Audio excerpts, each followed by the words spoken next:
Now, since I've started reacting to Titanic or history, those kind of videos, I was always get told to like avoid certain sites or avoid like things that because are always gonna be false. There's nothing's always out 50%. And then you guys like send me like links to stuff that I actually should react to that actually are true. So today I'm going to do exactly that. Today, guys, we are reacting to could anyone have been alive inside of the Titanic after it sunk? GG, Christ, that's a long title. And this is by Historic Travels, a channel that actually got recommended to me that I should watch based on Titanic facts. So if anyone makes any judgments, remember, you boys on yourself. But yeah, let's have a look. A question that I get asked a lot when talking to people about the Titanic and the entire disaster is if it was possible that some people could have actually still been alive inside the Titanic after she went underwater. So I thought I would take the time in this video to explain the science of how the Titanic sank and if it was possible for anyone to survive for a time after the ship had gone down. We have to think about how the Titanic sank.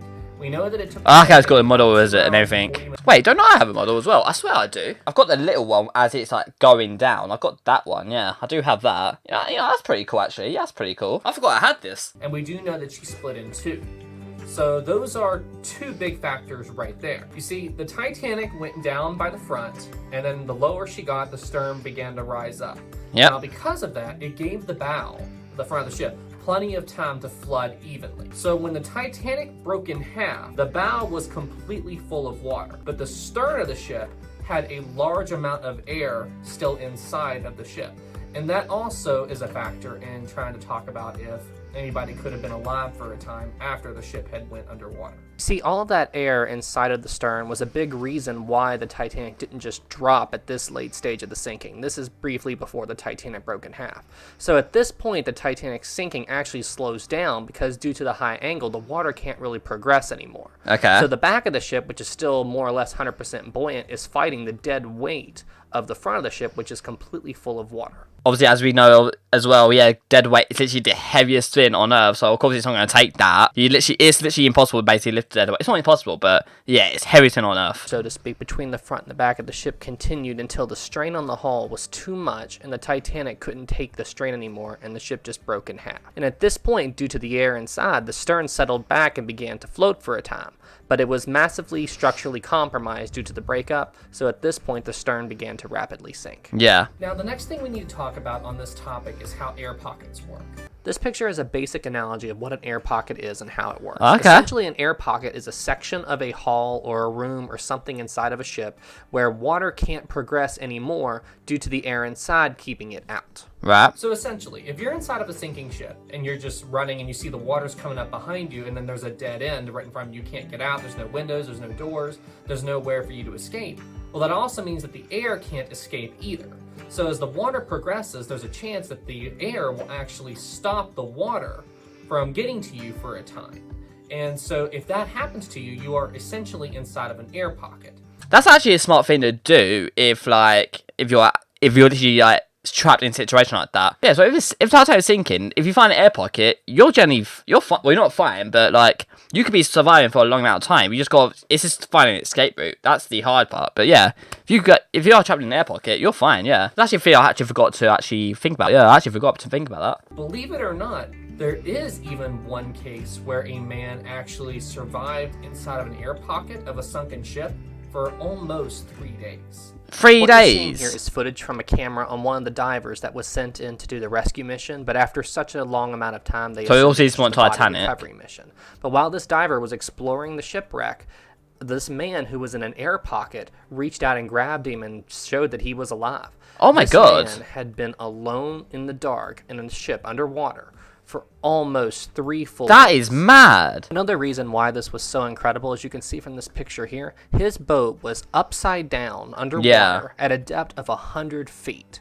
So he had been down at this depth in an air pocket alone and in the dark for 3 days before somebody That came to is rescue him. insane. This picture is a better representation to the conditions that he was facing inside of the ship. As you can see, he is in the one tiny little space where there is a tiny air pocket, and all the spaces surrounding him are completely flooded. So he is inside the only habitable zone on this ship, alone and in the dark, 100 feet beneath the surface. Bro, 3 days underwater just in an airport. That is insane. That also must be terrifying. That must be absolutely terrifying. But that is insane. When I heard about it, I couldn't believe it. And after they rescued him and got him out, some scientists looked at his air pocket and were trying to calculate how long could he have survived in there. And based on the size of the air pocket and the water and everything and one man in there breathing, they calculated that he would have had just around 2.5, 3 days of air. So they barely got him out on time. It's always a mad coincidence, isn't it? You know, all humans breathe out carbon dioxide, and that's poisonous to us after a certain amount of time. Well, water absorbs carbon dioxide. So him being in there, so he was fine then. Water at the foot of the room was actually absorbing the carbon dioxide. So the water saved him then? And as far as drinking water, he had 1 can of Coke. 1 can of Coke, Jesus. Unbelievable that he survived. Mate, 3 days, only 1 can of Coke, mate. Like, I'll literally have done anything to see a can of Coke beside me, mate. I've literally been so happy with that. So essentially, the water did save him. Yeah, it did save him. Well, now that you have a basic understanding of how air pockets So yeah, imagine work, this on a we need to talk Titanic about air the other pocket. major factor in discussing air pockets. We And that live would be longer the though, 'cause pressure it's bigger of the space. water surrounding the air pocket. So, when comparing the Titanic to what happened to that man who went down with that little tiny ship, we have to talk about 2 things: depth and pressure. Now, we all have pressure on us right now.